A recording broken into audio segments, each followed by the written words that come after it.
Hey guys, welcome to my channel. In this video, I will share with you the Ghanaian version of rice porridge. The basic ingredients are rice, water, and salt.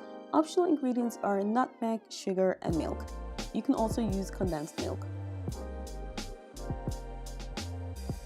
To the washed rice, add water and some salt and give it a stir. If you decide to add nutmeg, you can add it now or you can add it later on when it's done. Cover the pan with its lid and cook it over a medium fire until the rice is fully cooked.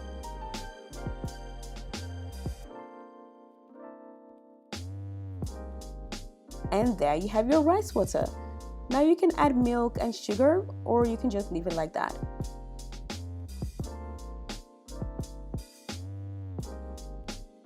I hope you guys liked this video. If you did, make sure to give it a thumbs up and subscribe for weekly recipe videos. Thanks for watching, guys.